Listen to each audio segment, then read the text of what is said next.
everyone, and welcome to another StreamerSquare workshop. I am WesCisa. I am co-host of Behind the Streams, which was just here yesterday. I'm a moderator for Lucid Fox, for Loco, for StreamerSquare here, and for a bunch of people that I don't really do too much for anymore. But that being, what is a workshop? What are we doing? StreamerSquare hosts workshops to teach you about compartmentalized areas of streaming, different programs and things that streamers can improve on or put to use like we will today. So today, what are we talking about? We're talking about Zoom. So what is Zoom and what is this workshop for? What am I going to learn? Basically, we're going to be going over what Zoom is, who's using it and why, and most importantly, how you can use it if you want it to benefit your stream, because this is, after all, StreamerSquare. That's what we're about. So what is Zoom? It's a free-to-use video and audio conferencing software. It does have things like screen share and file share capabilities as well, which you may not use as much on Twitch, but like I said, we're going to talk about a little bit of all the ways that you can use it. So I'm going to go ahead and say now that if you have any questions throughout the show, please go ahead and drop them in chat. If I don't see them, hopefully someone will remind me about them. I basically want the questions to keep coming if you've got them, because this is a pretty short workshop as far as our workshops go. There's not a whole lot that we need to go over, but there's a whole lot that I've seen just in chat while we were running the opening animations that I haven't even thought of. I saw D&D sessions. Yes, it would be amazing for D&D sessions. So go ahead, keep dropping stuff in there, and I will try and keep an eye on it, though I'm not wearing my glasses, so it's like a little small over there. So why would I use Zoom, and who uses Zoom? So the easiest and the most common way that people are using Zoom is one-on-one high definition video meetings on every major platform. You can use Zoom on tablets, you can use Zoom on phones, it's got Android and iOS compatibility, and of course you can use it on both a PC and a Mac. So what does that mean? Yeah, it's cool. Yeah, you can use those video conferencing things on a lot of devices for most of them. But this means that while it's just as good for us as streamers, if we're trying to, say, put together a podcast, it's also super useful. And one of the reasons that we've seen it explode so much is it's super useful for getting anyone together. So it's as easy to set up an interview with a fellow streamer as it is to call your uncle who's technologically illiterate and doesn't even know whether he has an Android or an iPhone. So it's super useful. It's super easy to use. And as far as those one-on-one meetings, with a free account, you can host a one-on-one meeting for any amount of time, and the other participant doesn't even need an account to join. So talk about making it easy to like get your uncle on a video call or something. It's super easy. You could have a mobile interview with another streamer and it would be the easiest thing in the world for them. They've basically got to click a link, download an app, and they're good to go. So that's who's using Zoom in one-on-one meetings, which is everyone. With the pandemic, I'm pretty sure we all wish we would have bought stock in Zoom a year ago, right? No, Jules, it is not one-on-one. So one-on-one, I kind of singled out for a reason. There are group meetings, and with a free account, you can have a huge group meeting. You can have up to 100 participants. And again, the participants don't even need an account to join. They can just join your meeting. So you can have group meetings with a ton of people. If you've seen the, like all the stuff that like celebrities and stuff are doing on YouTube, a lot of them are using Zoom. So when you see like 25 different cameras all on screen, that's them doing one huge Zoom meeting. So like I said, with a free account, you can do unlimited length one-on-one meetings, but with group meetings, it gets a little bit tricky. You can have 3 or more participants for up to 40 minutes, and then you need a paid account. Now, the premium, we're going to go over the pricing and whether or not you should get premium and whether or not you need premium a little bit from down the line here. But first, we're going to go over a little bit more of the reasons why you might actually want to do that and why it might be a really good value. So, uses beyond one-on-one meetings. What kind of things? One thing I saw in chat was D&D. One thing that we've seen on YouTube is education. There's a lot of teachers moving to Zoom time. There's a lot of things like movie nights between friends happening. And then we're also seeing Zoom being used very, very widely in the business sector for work meetings. We're also seeing it being used now because of the pandemic for family meetings. I've seen so many instances of, families of 5, 6, 8 people from across the country getting together on a Zoom meeting. Now, if you can only stand 40 minutes of your family and you just want to say that is how it is, I totally understand. But if you do want to go for those longer meetings with more than 3 people, like I said, it's going to be 40 minutes or longer with 3 or more people, and you're going to need a paid membership.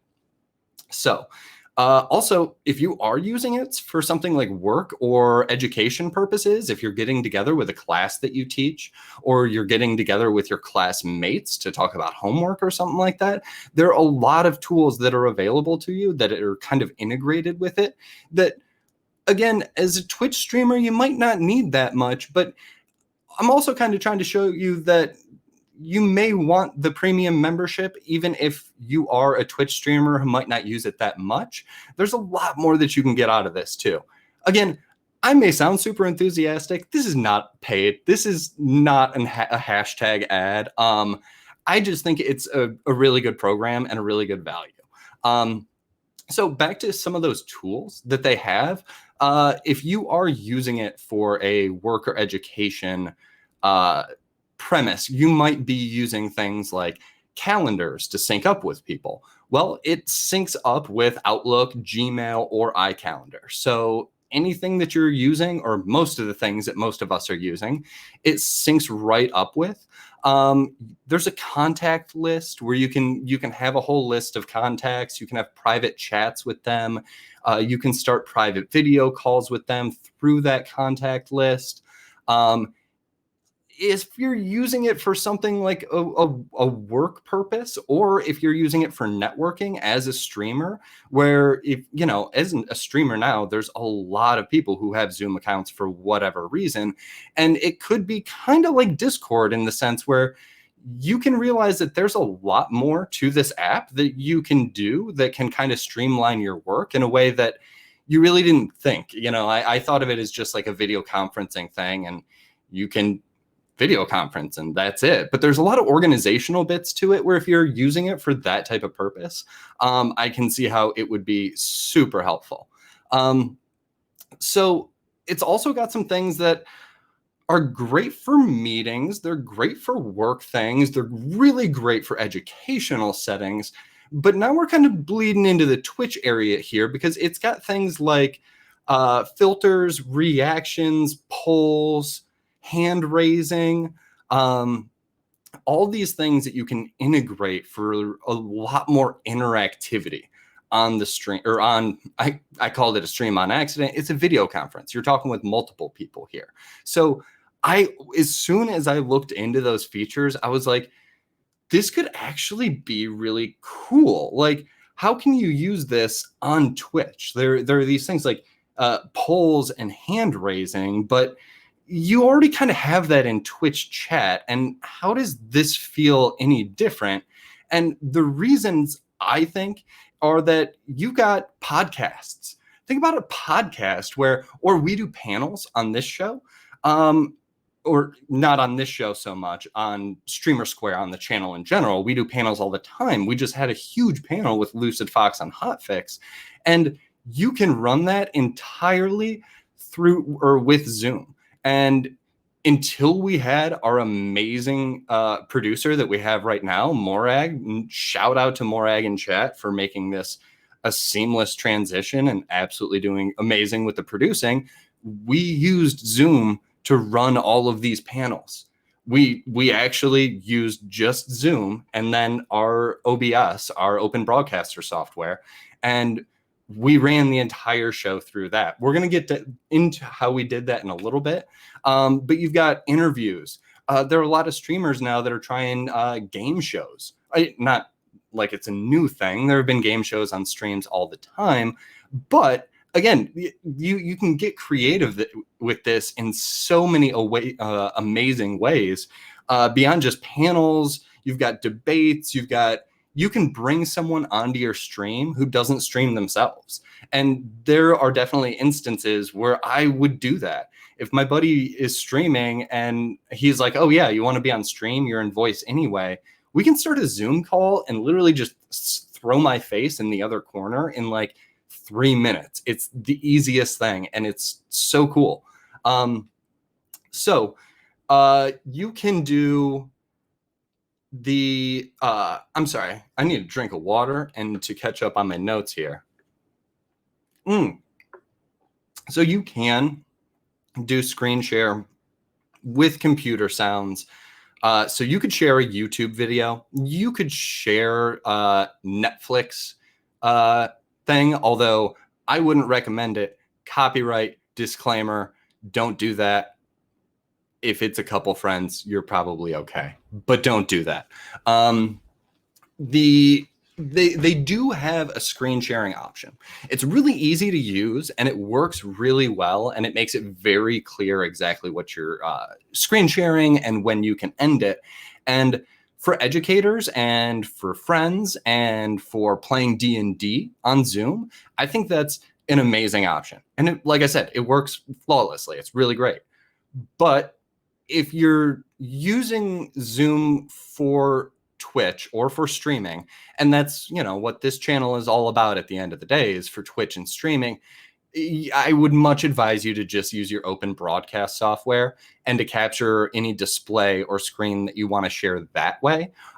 Because the way that Zoom works with the open broadcast software is literally made for that. So use slobs, use OBS. However, like I said, if you're hanging out with your friends and you're sharing one game, or you're an educator and you're sharing a YouTube video or a PowerPoint presentation, absolutely use it. It works great. But again, not so much for Twitch. We already know how to display capture here. The next thing that I'm going to do is I'm going to actually quickly show you how you would set up Zoom for an actual Twitch stream, and like what kind of things you're doing. How does it even work? Because cameras can only broadcast to one connection at a time. So I'm going to go ahead and open up Zoom here, and I am going to actually show you. So when you open up Zoom, this is like your initial screen of exactly the main things that you can do. Again, if you are going to do more business related things and you're going to be using this for more than just putting on like an interview or a panel or a debate or something like that, then you're going to want to look more into these things like contacts and integrating these contacts with your Gmail or something like that. You can schedule your meetings. You can do chat with friends and with people that you've contacted before. But I'm going to mostly show you how to set it up on Twitch because I don't use it that way. But with the integrations that it has, it really is super easy. I've linked my Gmail to this, and the calendars work absolutely as you would expect them to. You can actually schedule things through Gmail. It's super helpful. What I'm going to do here is show you what it looks like when I do a new meeting. Boom. So the first thing that you're greeted with is how you set up here and how you're going to join on audio. You're seeing right here that it's asking me whether I want to join with basically my Blue Yeti here and my headphones, or whether I want to call in. Now, 9 times out of 10, you're going to want to use the computer audio.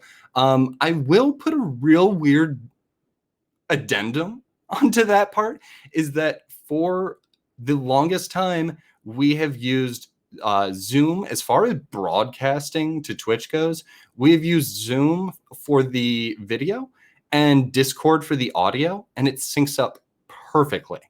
That being said, I've also used Zoom for the audio and had absolutely no issues. I'm not sure really why we started that trend. Maybe it was just easier to get people into the Discord, but it does work super well, which is interesting. For this, I'm just going to close out of this because I'm not joining with audio today. I'm not even really making a meeting. So what have we got here? Let me close my other screen here. Oh, and actually, I guess I should start from the top. If you need to download Zoom, you can go to zoom.us, and actually, let me reload this so you see what it actually looks like, because it does scroll through there after a while, and click sign up for free. Simple as that. It takes you right in there. For me, I'm already signed in, but you can sign in with like Facebook. You can sign in with Google. If you are doing like streaming, I would make sure that you sign in with something like WesCisa@gmail.com and not, my full name, which is Wesley64head. You don't want to accidentally dox yourself in any way. And I've set up an account and joined premium using Wes and Cisa as my last name. It doesn't actually matter, but we're going to talk about that in a second here as well, because there's a little bit more to the display name than that. And just in case you put in the wrong name, I'll explain why that's not so great and how you can fix it. So once you've got it downloaded and installed, you open it up and it looks like this. I've already clicked on new meeting. And so this is the meeting as we know it. Right now, it's just got me in the meeting, as you can see. If I go full screen, it's going to show me right here in the middle. But what we're going to do here is I'm actually probably going to end up having to show you some pictures. I can't imagine that there's anybody in chat in August now of 2020 that hasn't seen what a Zoom meeting full of participants looks like, because they're absolutely everywhere now. But actually, before we get too much into that, let's go into some of the settings real quick. There's very little in the settings that you need to mess with. The one thing that you might need to do is, oh, come on, Rini, I can't believe I'm getting trolled on a workshop. The few things that you might need to change is you might want to use some camera settings. You can preview this and it will show a preview right here. But just like when I was showing you on the Streamlabs OBS basics, you can only have a camera outputting to one source at one time. Right now, my camera is heading over to Morag. So it can't be displayed right here, but this gray area that you're looking at, that's going to have a live feed of your camera. So you can change your camera input right here. If it happens to default to your webcam on your laptop, but you have another camera plugged in, you can go ahead and change that right here. You can do things like mirror my video, which make things like waving feel a lot more natural and not so goofy. You can click touch up my appearance, which your mileage may vary. Some people, you turn on the button and all of a sudden they're just like, oh, it's like a Snapchat filter. Just like, oh, my cheekbones are so pronounced. I look so handsome. And then some people press it and they're like, why am I 240p now? So, your mileage may vary, but try that stuff out if you want. Audio is basically the same thing. It does allow you to test, which is really cool. But it's basically, the reasons you need to go in here is if you are having an issue or you've got the wrong connection, like the wrong default device. So if you go into Windows and you go into like your sound settings and you haven't right-clicked set as default device or set as default communication device, it might pick the wrong thing here. But just like changing your volume, all you got to do is like look through that list of audio inputs or outputs. There shouldn't be that many of them, and make sure that it's going to the speakers or the headphones that you want it to. Share screen. Again, I didn't go that much into this because this is for Twitch and I don't recommend sharing screen for Twitch stuff. But I did poke into it a little bit, and you can allow a ton of different people to be sharing their screen at the same time. So you can actually have like a game night together, which is cool. Rini, Can you use special camera things like face rig or snap filters? Yes, you absolutely can. I've done. I actually accidentally let Snap Camera, which is it's a camera application that sets itself as a camera source, just like my C920 shows up as a camera source, and it took over as the default. So when I started joining Discord chats and turning on my camera, or started joining Zoom chats and turning on my camera, I would have like some kind of filter on. Like I would have that like the puppy eyes and ears with like the tongue hanging out, or I would have like those stupid meme 8-bit glasses. But yes, you can use uh filters like face rig and snap camera, anything that acts as a separate camera source, you can totally use, and it's a great way to mess with your friends. And I think Rini and I spent like 30 or 40 minutes just goofing around messing with snapcam filters in video chat one night. It's good times. Chat settings. Again, this is if you're actually using the chat function. If you are doing this for Twitch, you're not doing this. But if you are using it for education and again, workplace purposes, there are basically all of your expected settings here. Push notifications. Do you want it to actually notify you, pop up in the bottom right? How do you want unread messages to be handled? Include link previews. If someone sends links in there, you can like actually see a preview of what the YouTube thing is and whatnot. This is again, it's like a, you know, like a souped up AIM. You're going to find all the same chat options that you're used to there. I'm not going to tell you how to set those. That's on you, but everything in there should look pretty familiar.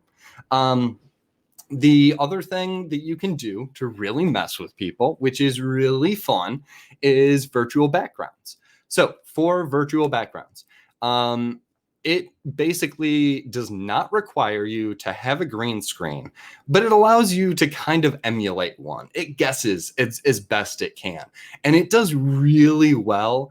It messes up sometimes, like the wings of my chair here.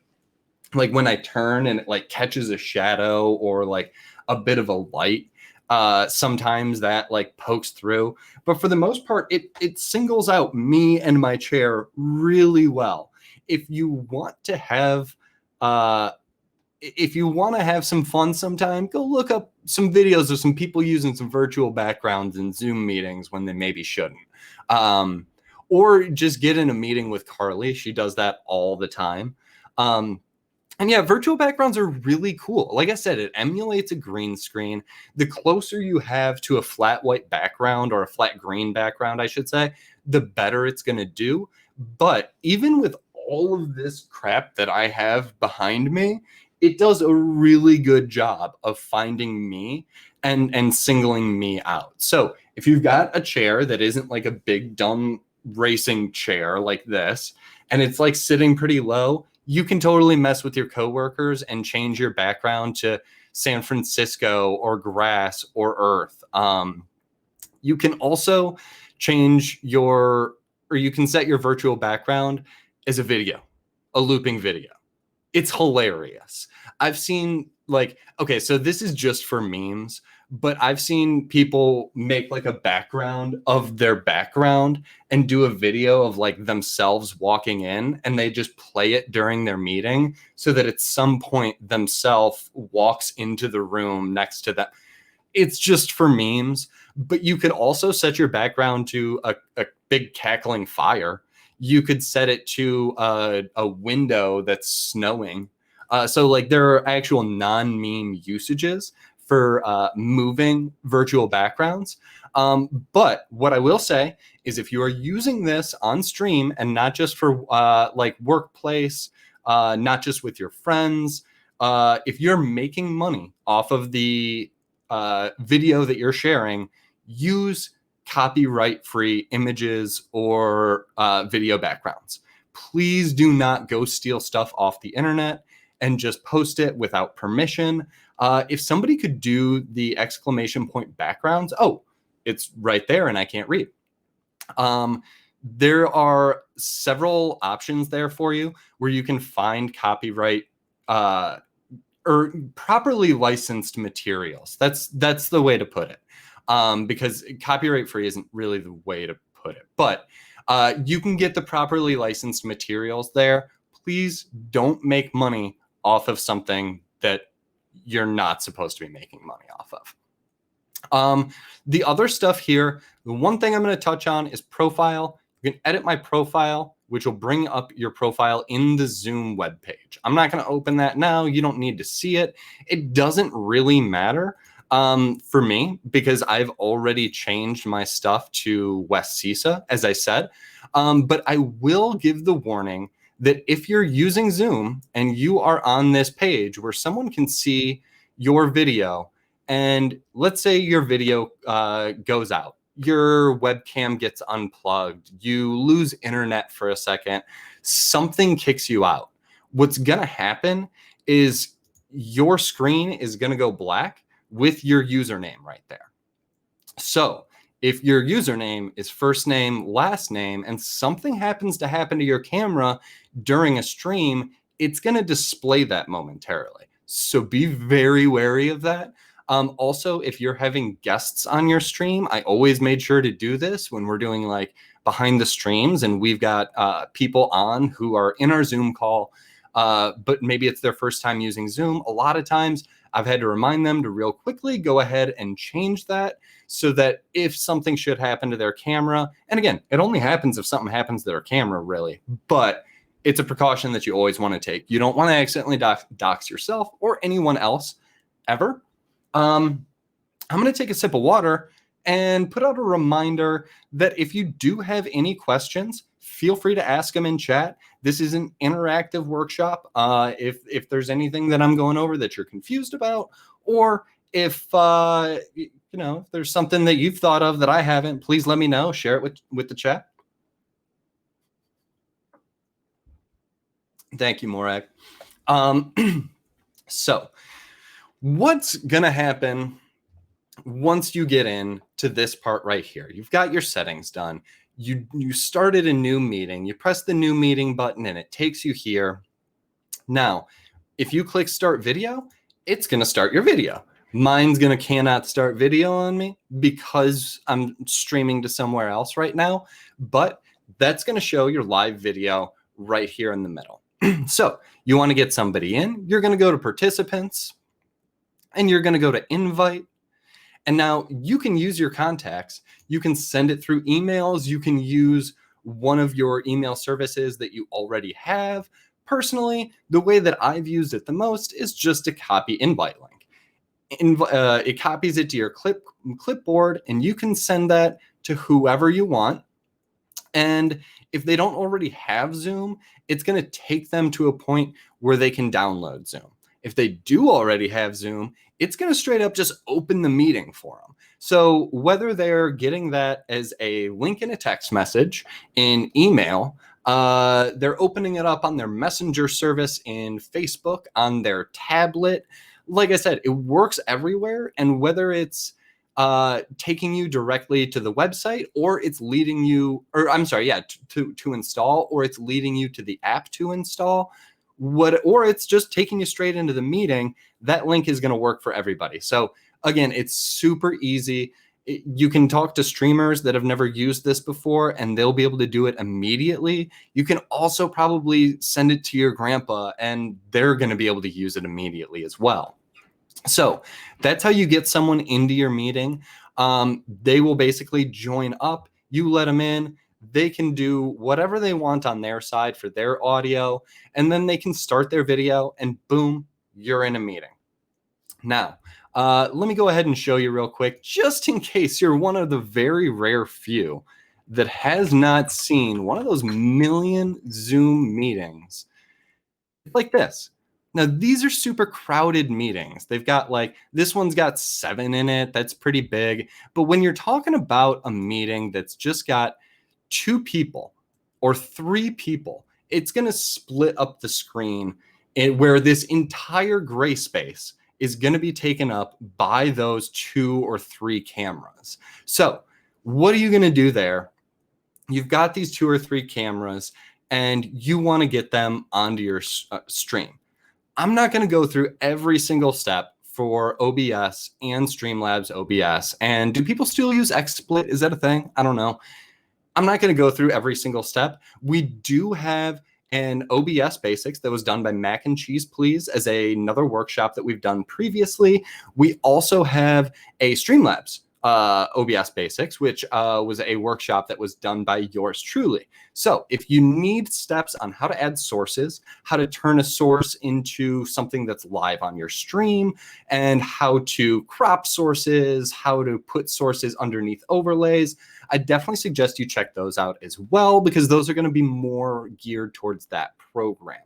That being said, I'll say very quickly that you can do a window capture, or you can do a display capture and then crop that capture so that if you've got 1/4 of the screen is me, 1/4 of the screen is my co-host, and then the 2 bottom corners are my guests, you're going to add that source, you're going to crop it down or use layering depending on whether you're using an overlay or not. Sometimes you don't have to crop it down that much, but you're basically just going to drag each capture. You're going to want to use 4 captures and drag each capture into your stream, and you've got 4 live cameras. Now, going back to that issue that I have when I'm trying to show you something like Streamlabs OBS or Zoom, where your camera can only be used for one purpose at a time, you're going to want to make sure that on your scene that you're using Zoom for, you have no webcam turned on. You can theoretically do the webcam. I personally always found it easier to display everybody in the Zoom meeting and capture myself separately that way. That way my guests can see me. That's really the only difference.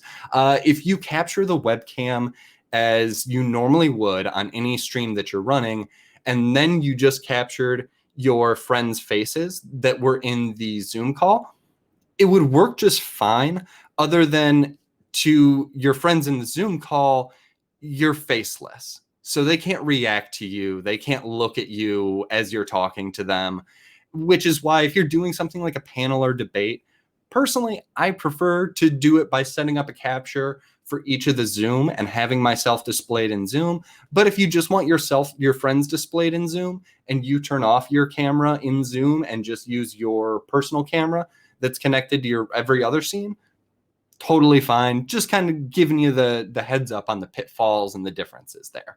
I always suggest when you're doing that, and this is important too, when you're getting multiple people in Zoom and then capturing their cameras to display on your scene, when you're setting up that scene, you're going to want to make sure that everybody is already in the call before you start setting it up. Now, when this doesn't apply, if you always have the same number of guests and person 1 is always in slot 1, person 2 is always in slot 2, or it doesn't matter what order they're in, or if you're doing one of those giant 25-person calls, if you've ever seen something like Raj Royale, where it's just like literally 25 people on screen and they're all sharing their screen, you can just capture the entire window. But if you are doing a set or changing number of guests, keep in mind that when you've got 3 guests, it'll stack them 1, 2, 3. But as soon as that 4th guest joins, it's going to split into a 2x2. So if you spend all your time setting up your cameras to capture this one, and then this one, and then the 4th person joins and you've got one person's chin, one person's forehead, just keep that in mind when you're setting up your scenes. Like I said, if the order doesn't matter, if you're just always capturing the same 4 cameras, you can get away with that. But don't put yourself through too much work. If you've got 8 people that are going to be on your debate panel, then make sure all 8 are in before you go ahead and do those captures, or mock it up and do the 8 captures before if you know where they're going to be. And then you just have to move them around a little bit. And it's less work for you. But keep that in mind if you're doing this for, podcasts, debates, anything where you're bringing on more than a few people and the guests are unlikely to change. The next thing you're going to want to do is put it in gallery view. Gallery view is a hotkey. I changed the hotkey on mine, but basically it's what changes between active speaker mode, which is when somebody talks and it detects their microphone, it'll switch to their camera and just show them until like somebody else is louder. But for this, 9 times out of 10 for streaming, you're going to want to be using the gallery view, which is what I've said a million times, that view where you see all of those cameras side by side, where it changes the configuration of them, whether people join or leave. That's the mode you're going to want to be using. Set it to a hotkey that you remember, something that doesn't interfere with anything else, because you're going to want to turn that on pretty much every time you use Zoom for Twitch. The last thing I'm going to mention, and I think I'm the only one who's as amazed by this as I am, because it's such a simple thing. But when you're resizing stuff in OBS or Streamlabs OBS, hold Alt, grab one of the anchor points, and you can just cut off whole parts of it. When you're doing this, if you're trying to get multiple people on stream and you're going through Zoom, you're gonna thank me for doing that. So I guess one of the last things that we need to talk about is, do we need to go premium? What's the difference? Really, the major change is that 3 and more people. If you want to use this to connect with family members and you're just going to be having 3 people, or actually you could have 100 people as long as you keep it under 40 minutes. If you want to have group chats that last longer than 40 minutes, you're going to want to go premium. It's $15 a month, but if you're having group chats, ask somebody to split it with you. If you're going to be talking with 5-6 people, ask them to send you, $10 and you'll buy 6 months or something like that. You're going to get a better deal anyway. But again, if you're using it for your stream to improve the quality of your stream and to allow you to do things that you previously couldn't, $14.99 a month is not bad for how easy it makes it. And there's no reason that you can't turn around and use your same account to go and call a bunch of your family members and then go play D&D with your friends on Sunday. Like, you can use all of the features. Just because you're buying it because you want to have a podcast with 4 people that might run an hour and a half doesn't mean you can't use all the other features. You can set a custom meeting ID, which is cool, I guess. I mean, it's really cool if you're doing it for, again, workplace education. It's a different thing. It's kind of like having a vanity name for your Discord, where you can have like discord.gg/StreamerSquare instead of like a bunch of numbers and letters. Like, it's cool, but like, unless you're using it for your brand, maybe there's a way that like your Twitch show is kind of about people calling into Zoom, and maybe that's super useful. I don't know. I mean, it would definitely make a better command if you're putting it out to the public, but either way, I digress. It's a kind of cool thing. There's some niche uses for it, but it's an added bonus. You do get a gigabyte of cloud recording, which is pretty cool, but also not that useful. You can always record locally on the free version, so not a huge reason to upgrade, but I always like free cloud storage, so I'm kind of like a sucker for that one. I'm like, oh, I can send something up to the cloud rather than clog my hard drive. I'm down for that. And then, somebody asked earlier, there is file sharing. You can do file sharing up to 512 megabytes, which is actually sweet. Like, that's a pretty big share, like, considering so many emails can only do 25, and Discord's limit is like, I don't know, I bought the thing so I don't have to deal with it anymore because it was laughably low. So being able to send 512 megabytes of a file is actually really great, and I'm not mad at that. We talked about Snap Camera.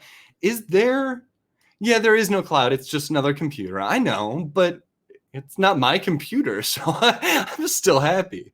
Um, does anybody have any questions? Anything that they feel like, they still haven't had answered yet, or that they want to bring up?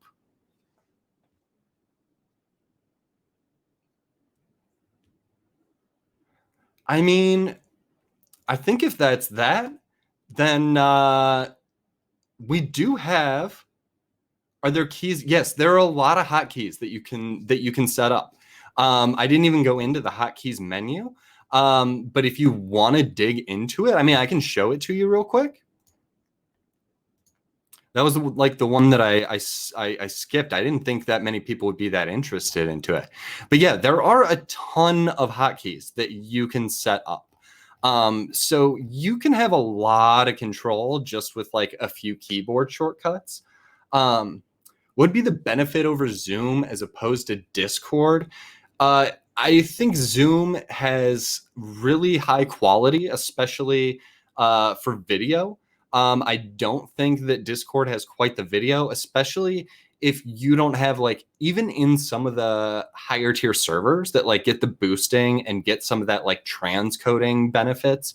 I don't think the audio in Discord is quite as good or as reliable as Zoom. I've never really had an issue with Zoom, but especially like in my own Discord, which I don't use and doesn't get boosted and doesn't have a lot of members and stuff, I'm pretty sure I get pretty low priority because I have like a red bar for voice connection like all the time there. And that's when I'm not even streaming video.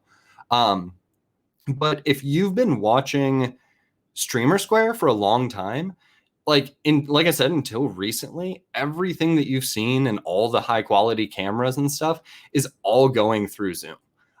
So if you haven't had issues with those, and I mean, you can tell Loco and everyone generally look as good as they would on their own stream. The quality is fantastic. So I'm a fan of it. I'm not mad at using Discord for uh, like I use Discord all the time for voice and video chats. It's a lot of my friends are more used to Discord. So I'm not going to ask all my friends to like change to something new just so we can have like a slightly higher quality voice and video chat. Like it doesn't make sense for gaming. But if you're trying to put on something like a podcast or a talk show, like I'd definitely go that small extra step to go for that quality there. Um, Other than that, we've got and keep the questions coming if there are any. We've got more shows next week. We'll be back Monday with another stream scene. I believe we've got another giveaway because the giveaways here seem to be nonstop.